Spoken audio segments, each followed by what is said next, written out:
Bienvenue, mesdames et messieurs, sur votre émission « Vivre les réalités du ciel sur la terre ». Je me présente, je suis le pasteur André, et nous avons comme règle d'or sur ce plateau que Jésus-Christ est Seigneur et la parole de Dieu est l'autorité finale. Pourquoi nous disons que la parole de Dieu est l'autorité finale? C'est que simplement, tout argument, toute discussion s'arrêtera par ce qui est écrit dans ce livre. Donc, la Bible est notre constitution sur ce plateau. Alléluia. Alors, nous allons continuer dans le sujet que nous avons commencé. Comment vivre les réalités du ciel sur la terre? Alors, nous avions parlé de beaucoup de choses. Et aujourd'hui, nous continuons là où nous nous étions arrêtés. Le pasteur André, qui est moi-même, et j'étais en train de vous démontrer, lorsque Jésus-Christ disait qu'il faut naître d'eau et d'esprit, qu'il est vrai dans les révélations passées, nous avions reçu que l'eau c'était l'eau du baptême. Mais réellement, avec la lumière des Écritures, nous regardons que quand il parlait d'eau, il parlait de la parole de Dieu. C'est-à-dire quoi? Tu ne peux pas être né de nouveau si tu n'as pas entendu la parole de Dieu. Donc c'est la parole de Dieu qui est l'élément qui te donne la foi. Et que lorsque la foi est là, la Bible dit que maintenant la foi peut te permettre d'accéder à la grâce. Alléluia. La foi peut te permettre d'être né de nouveau. Et c'est pour ça que d'ailleurs, vous verrez que l'élément de la foi est un élément très capital et important pour ta vie de chrétien. Dieu n'a jamais voulu que les chrétiens vivent avec le poids de la chrétienté sur eux-mêmes. C'est pour ça qu'il t'a donné la foi. Il t'a donné la foi afin que lorsque la foi est là, la foi soit ton serviteur pour accomplir les choses que Dieu te demande de faire.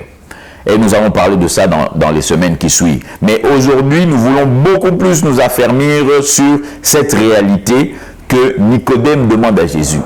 Il lui dit, il faut naître de nouveau. C'est quoi cette histoire d'être né de nouveau? Pourquoi est-ce que l'homme doit être né de nouveau? Pourquoi est-ce que je ne peux pas seulement joindre une église et puis nakomikara membre? Alléluia. Et puis aujourd'hui par exemple nous entendons des langages différents, comme par exemple des gens qui priaient dans ce qu'on appelle les églises du réveil dans mon pays, et aujourd'hui qui décident, le langage qui est utilisé c'est que nous rentrons la maison mère. Nous rentrons à la maison mère. Mais pourquoi tu avais quitté, comme tu le dis toi-même, la maison mère? Donc, cette histoire doit être clarifiée par ce que nous expliquons aujourd'hui. Alors, nous avons dit, Nicodème, dans Jean 3, à partir du verset 4, Alléluia, et comme je vous encourage toujours, ayez votre Bible, votre bloc-notes et votre bic, afin que, avec moi, nous allons aller dans les Écritures, afin que votre foi soit basée sur les Écritures et non pas sur ce que le pasteur André est en train de vous dire. Il faut que vous voyez que ce qu'il dit est écrit effectivement dans la Bible, car la force, la puissance se trouve dans la parole, non pas dans l'homme. Alléluia. Et Jésus le dit clairement.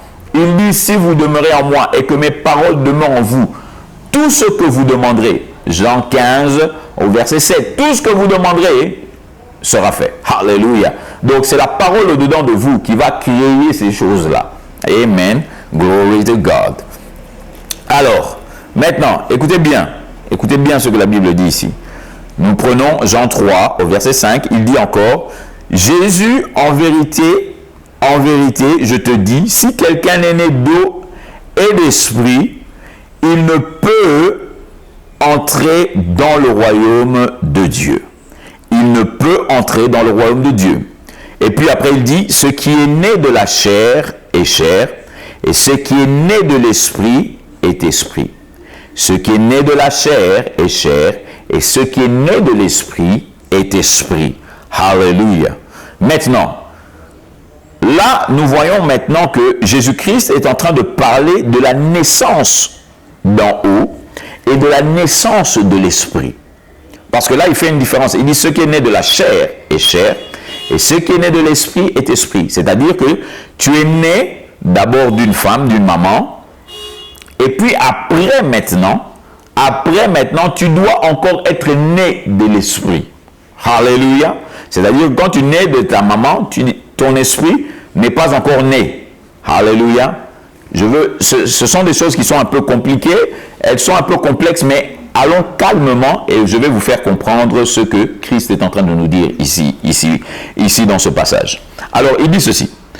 Ne t'étonne pas que je t'ai dit, ça c'est le verset 7, ne t'étonne pas que je t'ai dit, il vous faut naître de nouveau. Il vous faut être né de nouveau, ma Bible dit, être né de nouveau. Alléluia. Il vous faut, c'est-à-dire que c'est une obligation, papa. Tu ne peux pas avoir une relation avec Dieu si tu n'es pas né de nouveau. Alléluia. Comprenez-moi bien, il faut être né de nouveau. Certaines réalités aujourd'hui que je vois, par exemple, dans le milieu chrétien, je vois des personnes qui sont en train de pleurer pour les promesses de Dieu. Oh Seigneur, fais ceci dans ma vie. Seigneur, fais cela dans ma vie. Oh papa. Mais la Bible nous dit que si tu n'es pas né de Dieu, tu n'appartiens pas à Dieu. Je le répète encore. Si tu n'es pas né de Dieu, tu n'appartiens pas à Dieu. Alors c'est comme si moi je venais dans ta maison et que je voyais ton père ou ta mère et que voici qu'ils écrivent un héritage. Et que maintenant ils te disent que non, ils t'ont donné par exemple une voiture ou une maison ou quelque chose comme ça.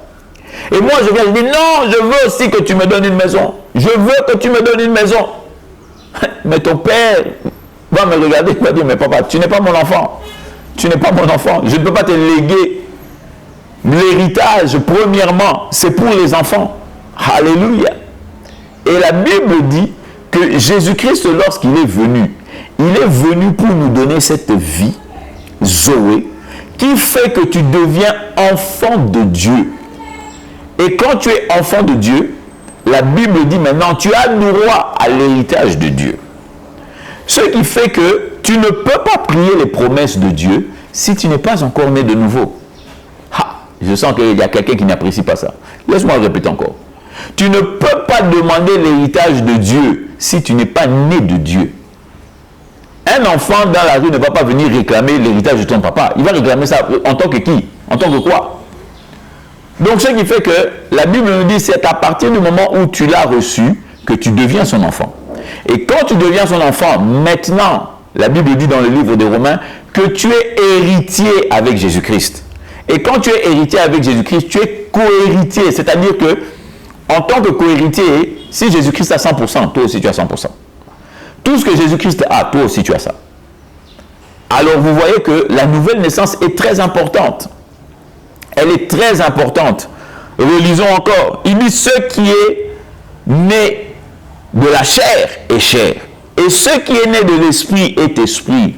C'est-à-dire que, en ce qui concerne la chair, papa, tu es né, tu dois être d'abord né de la chair, et puis après tu es né de l'esprit. Tu ne peux pas être né de l'esprit sans avoir de chair. Ça n'a pas de sens. Alléluia.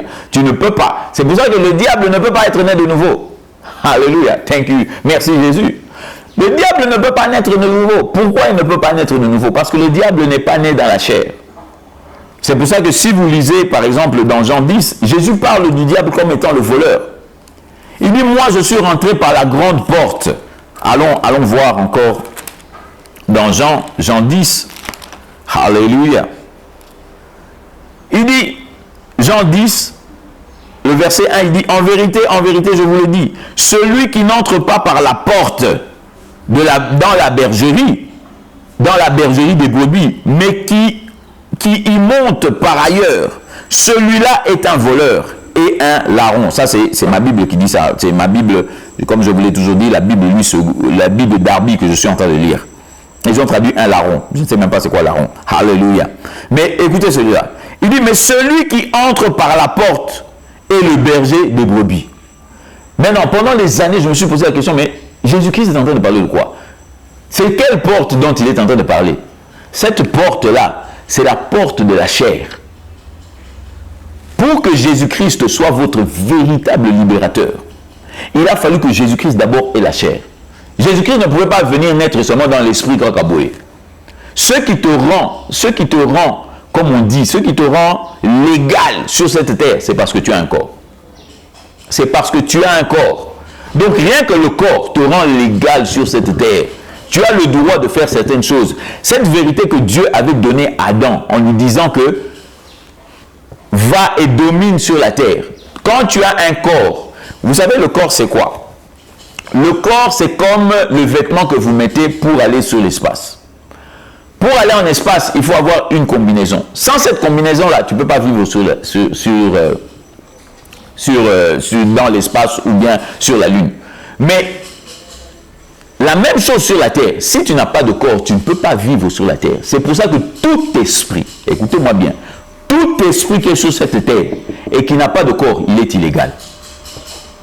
C'est pour ça que même un païen, écoute bien, je vais peut-être déranger ta religion, même un païen a le dessus sur le diable. Pourquoi? Parce que le païen a le droit d'être ici, mais le diable n'a pas le droit d'être ici. Parce que le diable n'a pas de corps. C'est ce qui fait que même le païen, pour que le diable le tue, il a besoin de sa permission. C'est difficile à comprendre, hein? Mais ce n'est pas grave, mon frère. Réfléchis bien et lis la parole de Dieu. La Bible dit, il a fallu que je rentre par la porte, par la grande porte. Lui, il est rentré comme un voleur. Lorsqu'il eut un combat au ciel, la Bible dit qu'il en a précipité sur la terre. La preuve, pour que Ève puisse être trompée par ses mensonges, il a fallu qu'il utilise le corps de quelqu'un d'autre. Le diable a utilisé le corps du serpent.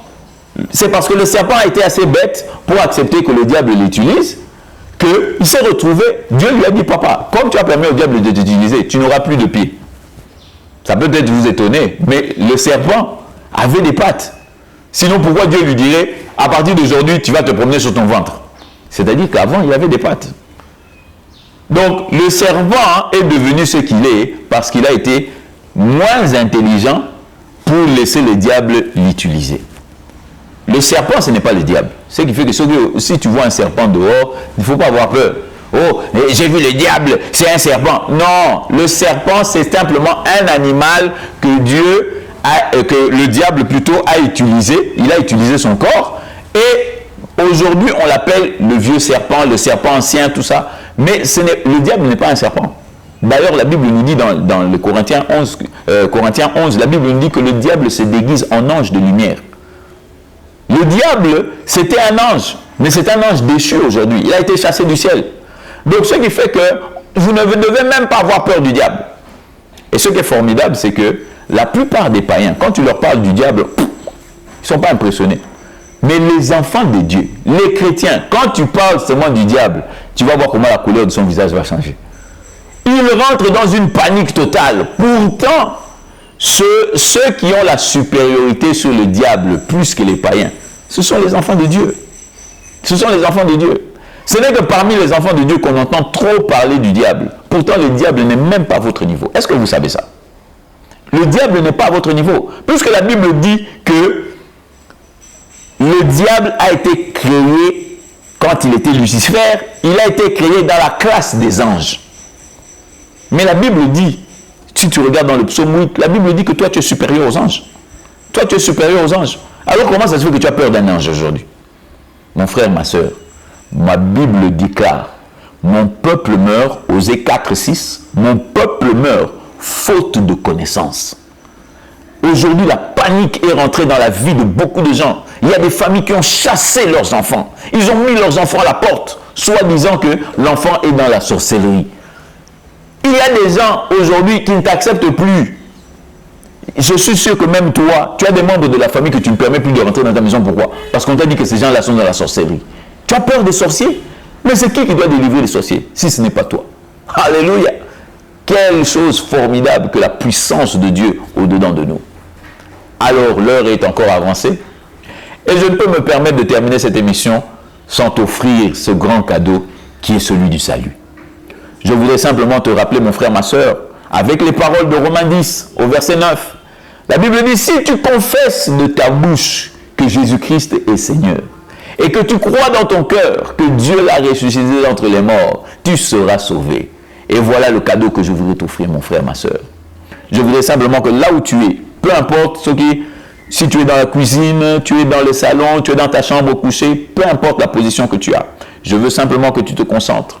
Si réellement tu veux que Jésus-Christ devienne Seigneur dans ta vie, il va te changer, il va faire de grandes choses. D'ailleurs, la Bible dit que je suis venu, il dit ça dans Jean 10, 10, il dit je suis venu afin que tu aies la vie, et la vie en abondance. C'est-à-dire que la vie de Dieu, tu vas la vivre sur cette terre en abondance. Mais maintenant, je veux simplement que tu répètes après moi cette petite prière. Dis, Seigneur Jésus, répète, n'aie pas honte. Seigneur Jésus, j'ai entendu ta parole aujourd'hui. Et par rapport à ta parole, la Bible dit, si je te confesse comme Seigneur et que je crois dans mon cœur que Dieu t'a ressuscité d'entre les morts, je serai sauvé. Papa, en ce moment, je te confesse comme Seigneur dans ma vie. Et je crois profondément dans mon cœur que Dieu t'a ressuscité d'entre les morts pour moi. Et par rapport à ta parole, la Bible dit que je suis sauvé. Alléluia. Amen mon frère, amen ma soeur. En effet, tu as été sauvé. Tu fais partie maintenant de la famille de Dieu. Et je voulais te dire simplement que joins une église. Il y a plein de bonnes églises. Trouve une bonne église où la parole de Dieu est prêchée. Afin que non seulement elle puisse t'apprendre comment vivre les réalités du ciel sur la terre, mais que tu puisses véritablement vivre l'aisance et le bonheur de Dieu sur cette terre. Alors je suis le pasteur André, vous rappelant simplement que Jésus-Christ est Seigneur et à nous.